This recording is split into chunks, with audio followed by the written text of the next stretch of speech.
पहिले काय त्रास होता बरं पहिले त्यांच्या हाताला मुंग्या.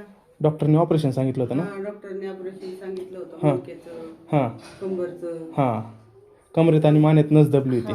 आणि ऑपरेशन करावं लागेल. आपण थेरपीज आणि औषधं दिल्यानंतर काय किती बदल वाटला? लय बदल वाटलाय, लय फरक वाटतं. मग चालायला उठायला येतच नव्हतं त्यांना. जागेवर झोपून होते ना, जेवता येत नव्हतं, हाताची मुवमेंट नव्हती होत ना, म्हणजे असं धरता पण नव्हतं येत काही, हां काही करता येत नव्हतं. हां पण त्यांना आता म्हणजे जेवण करता येतंय, हां चालता येतंय, उठता येतंय, बसता येतंय. बरं बरं चांगल्या प्रकारे फिरता वगैरे ना. प्रकारे फरक पडलाय.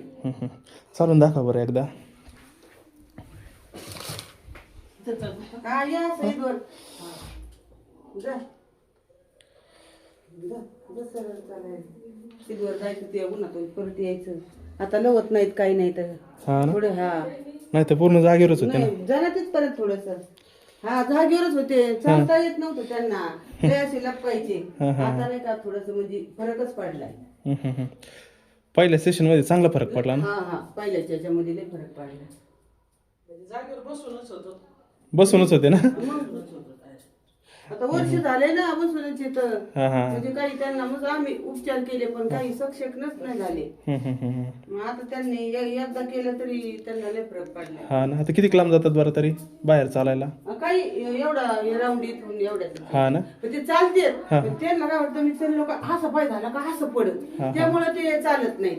नाही तर मग आता उठता येतंय, बसता येतंय. बरोबर. त्यांना चालायला काही त्रास नाही पण ते भीतीच, त्याच्यामुळे ते चालत नाही. बरं बरं हातात ताकद वाढली ना.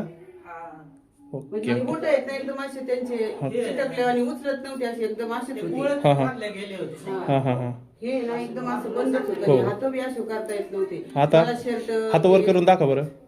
शर्ट बिर्ट घालता येतंय, हा हा हा करता येते आता. ओके ओके चालतंय चालतंय.